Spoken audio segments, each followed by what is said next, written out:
Brothers, I wanted to break down the bunch offset formation in the Atlanta Falcons offensive playbook and just give kind of a little mini overview to this offense. A lot of good formations in this playbook, including this bunch wide nasty with a nice auto motion running back route that you can kind of build around in the formation. But for this, I want to try to keep this a fairly simple bunch offset little mini scheme here for you. So the plays that I like to have is corner out dig, verts halfback under, PA cheat, switch comeback. And then if you want this cheat outside zone, you can have this. Or if you wanted to, you could really do whatever you want in this audible slot. If you want to have smash return, if you just want to have a basic inside zone, whatever you want to do here. You could also put this play wide trail in here, but we'll just leave it as is. And I'm going to be coming out in this play bench pivot. I want to first start out with this play, as this is a really good play in the game right now. And then we'll talk about some of the other plays you have in this formation. So my favorite play out of this is probably this bench pivot play, just because this specific zig gets in a really nice spot. So the setup for this is you're just going to drag your tight end and you're going to flat your running back. So what you'll see happen here is if they're playing kind of underneath coverage or kind of basic coverage, your tight end drag is going to be open a lot. And so what they're going to basically have to do to stop the tight end drag is they're either going to have to user it with the yellow zone, which if they do that, then normally the running back's going to get open here in the backside, or they're going to have to shade underneath. And when they start shading underneath, that's when everything kind of works a little bit better. So you'll see here that when they shade underneath, this backside dig is going to get open. I got to show that a little bit better. I forgot to put the running back on the route there. So you'll see here, this is a shaded underneath cover 4 drop. And you'll see here that this dig is going to, I got to wait just a little longer. But this dig is going to kind of split the hook curls. And then also your whip route is going to get open here. So you'll see here, we just wait on this patient. There you see it split the hook curls like that. So you're going to have that open. And then let's say that they're usering, typically what'll happen is they'll like user the dig with like a mid read or something, like they kind of user in the middle of the field. That's where, again, your tight end. So your first read on this really is your tight end quick over the middle. This throw right here is like a super good throw in this game. And as you see, it's a real simple throw, but it's going to get you about 7 yards. So if you can, get an easy 7-yard gain again and again and again and again, it's going to put them in a lot of trouble. So sometimes what they'll do is they'll try to flip this where they'll kind of have a mid-read coming from over on the trip side, kind of bluff like they're going to guard this little whip. And you'll see here that the whip gets open in this little pocket over in here. Now, another thing that's really popular that a lot of people like to do is they will run cover 2 with this vert hook on this right side. So a lot of people run this with a vert hook to the right side, and then this basically allows them to user the backside in. But what you'll see is if it is a vert hook, you can throw it before it gets to the vert hook. The hook curl, in my opinion, defends it okay. The thing with the hook curl, like just a basic hook curl that I didn't want to showcase, is this hook curl, for the most part, shaded down hook curl does decent. But if you wait on this, you can actually throw it like over in there. So you see how you can kind of really, to a degree, force feed that route. And this forces what this really does, which is why I think this is so good, is it forces 3 yellow zones in the middle of the field. If they don't have 3 yellow zones in the middle of the field, then you're going to have one of your routes open. I really like the dig here, and you got to kind of like learn how to throw this, but you're just waiting for it to get kind of in this area. Now, normally what people do, this is like most people, they're going to send 4. So I'll show you like an actual thing that you would see. So like they'll send 4 like this, and then maybe run like a cover 2 on this right side. So we talked about how you can throw this whip route basically right in front of a vert hook. So you throw it right here, right in that little pocket. So now if you think about it, how do they have to user you? Well, what they're probably going to do, okay, is they're going to now run the same basic blitz, right? But now they're going to get more over in this area of the field to try to prevent this throw initially, and then they're going to try to basically cut this tight end, but it's a super hard user. So if we look back at our route combination, our main opening here is going to be this tight end kind of in this quick little area of the field. So this play is super good, and this play also does a really good job of attacking man-to-man, which I will showcase that. Let me actually get back in a basic defense here. And if I wanted to play man-to-man, this would do a really good job of beating it. So again, just super simple setup. But if they do go man coverage, the main route you're going to read is either your in route, your drag, or your zig. And your zig is really the main route that beats man consistently. And then, let's say they throw a hard flat over there for the zig. You just see how this play is such a good quick hitter. Like, it just breaks down coverage real quick and real efficiently. And it's you're really looking for about 5 to 10 yards out of this play. So what this play forces your opponent to do, pretty much, as I said, is have 3 people in the middle of the field in some way, shape, or form. Normally, that is going to mean that they are going to be in a cover 2 coverage shell. And so this is where you can either do it all out of bench pivot. If you wanted to do it out of bench pivot, you certainly can. But basically what happens is this is almost always a soft squat on the outside. If it is a cloud, I'll go over that as well. But basically, if you just corner route this guy and streak the tight end, now you have a smash combo. And what will happen is this corner route will destroy a soft squat, because that soft squat has to jump down on that out route, and then the cloud, and then obviously that's open. Now, again, as I said, you have to have 3 yellows in the middle of the field. So what this normally means, if you're sitting 4 and you need to have 3 yellows, you're going to be in cover 2, right? Generally speaking, some form of cover 2, of course. It could be quarters. It could be cover 2 with 2 inside quarters, or cover 2 with 2 inside halves. But in general, it's probably going to be some type of cover 2. So the other thing about this is if it's a cloud flat, you see that this guy is going to get over the top of him as well. So they're going to have legitimate zone drops to be able to defend this. And this is just something that you can go to that does a really good job of taking advantage of that defense. Now, again, what we're anticipating, this is super important, is we are anticipating that they have 3 people that they're using for yellow zones. Normally, what that's going to mean here is a roll coverage like this, as you see. So another little thing that you can do on this play that I think is perfectly fine if you're not anticipating a lot of pressure, put the running back on the table, because now you can throw this if they're cloud flatting, and it just opens up everything else for your offense. Now, we talked about how more than likely this is going to force someone into kind of a cover 2 defense, and that cover 2 could manifest itself like a cloud flat, a soft squat, or a hard flat. So if it manifests as a soft squat on both sides, this is where verticals comes into play, where we're just going to table the running back. And then what I like to do is, instead of the crosser, because the crosser is a pretty easy thing they can switch stick on, you could put him on a slant, and now you have a slant flat combo. So your first read here is going to be this fade. As you see, this fade is a little bit of a challenging. This fade is a little bit of a. It's a pretty good throw if this guy's like more in here. If they're super far out like that, that's one thing. But I find that a lot of people run the double safety walk down defense, right? This is a pretty safe read if that deep half is not in there and you're pass leading that outside. Okay. But it's obviously a read. You're obviously looking and saying, okay, is this open or not open? Another thing that happens a lot, by the way, in this game is a lot of people are going to run this exact defense on you, where they're having the soft squats, but then they're going to quarter both of these guys. So this is why I like putting the running back on the flat route, because if they do soft squat, I have a huge play to this outside fade. Okay, so this is a way that you can kind of manipulate the soft squats once they start to soft squat you. Now, if let's say they're in a cover 2, and let's say that they're in a cloud flatted version of their cover 2, and we are inverts with the running back table. You'll see here that this crosser is really, or not crosser, I'm sorry.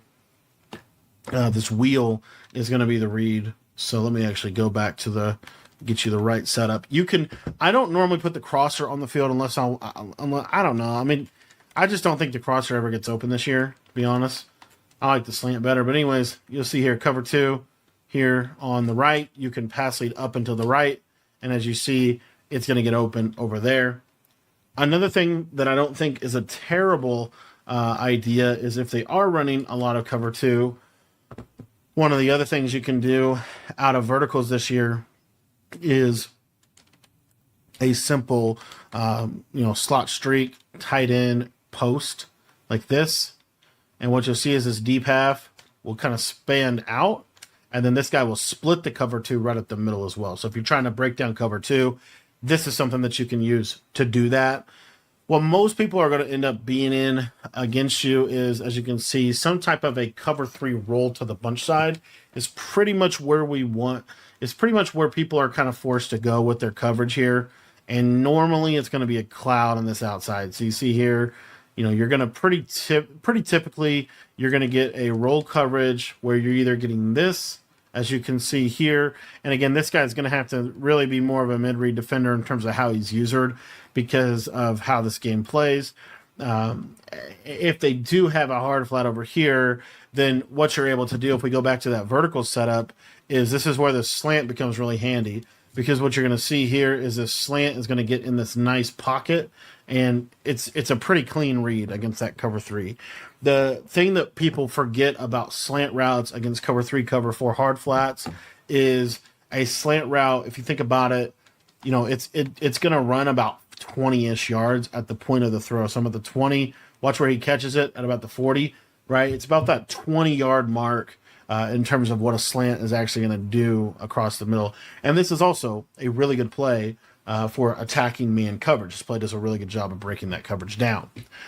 And then from there, I like to kind of go through some more basic stuff. So one of my favorite plays is this PA switch, play action blocking. Almost always on this one, I'm going to probably block my running back, okay? And the reason why I'm going to do that is just because of this cheat motion and just kind of how this plays.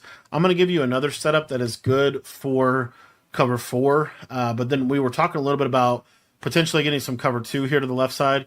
So what I'll do is occasionally, you can run this play. You can run it a couple different ways. You can put the running back on the table if you want to do that. But what I really like to do here is I like to keep this post or put a hot route post like this. And then I'm almost always dragging my tight end, and then this guy on the outside can be on whatever. Don't really care. But the reason and the whole purpose of the cheat motion is it gets a nice release against cover two. It makes it harder for them to run cover two. It's also really good if they're running any kind of like man coverage out of like a nickel set. This is like a 3-4 odd or something like that where, they have to kind of be on their game to run it. This is something that I'll go to. But again, I really like this setup. And we will, let me see if I can show it to you against just a basic cover four. So against a basic like cover four drop type of coverage, it's going to do decent. Normally what I'm going to end up throwing here is going to have to be this post, but you see that clear out streak, it really does clear out a lot of space for the post. So you've got a lot of opportunity here. Again, the main purpose of this play to me is it's really good against cover two. If I ever get a lot of cover two, this would be a play that I would want to have just out a bunch. It just does a really good job very quickly manipulating that cover two. And you can kind of get to this however you want. If you want to do it like this as well, you could do that. But what you'll see here again is that Tampa 2. Watch this this deep half. You see he gets a free release, and then the deep half is going to be put into conflict. Let me show you that one more time so we get actually a really good throw here, because that was not the greatest throw. And again, I just like the basic post. I don't like to put him on the S post anymore. I used to like the S post, but I just think the basic post gets enough. It runs perfect for what we want. All right, we're going to really try to get this for you here, because that was not what we wanted. I need to cancel that running back play action. All right, here we go. This should be fine. And I want you to watch this throw on the left. So we're going to wait for him to kind of clear this guy, and then we're looking for that throw over the left. We don't want a red, but anyway, biggest thing here is this is a good play for cover two to the solo side. Most people that I play don't really run a lot of cover two to the solo side, but if they ever did, this is something that you can really use that I think is really good. Most people are going to be cover three or cover four to that solo side. Let's see if we can finally make the throw. Perfect. There you see it. Okay, so now let's talk a little bit more about breaking down cover 4 to this left side. One of my favorite things that I have in this playbook as well is just a basic setup, and it's out of this other play that we have in our playbook. This is kind of this version of double post, okay? It's very similar to that. So let me get to it. It's called wide trail. So a couple things here. We have this nice fade. We have this post, and then we have kind of a trail route and drag. So a couple different ways to run the play. My favorite way is to drag the tight end, streak the slot receiver, and then use a speed out like this. And the reason I like this setup, and you could, if you don't want to drag the tight end, you could do it like this too, if you want to block the tight end. But I really like the tight end drag. So the reason I like this is because if they're playing hard flats, they actually play the speed out decent enough. So you have to you do have to kind of check down to the tight end.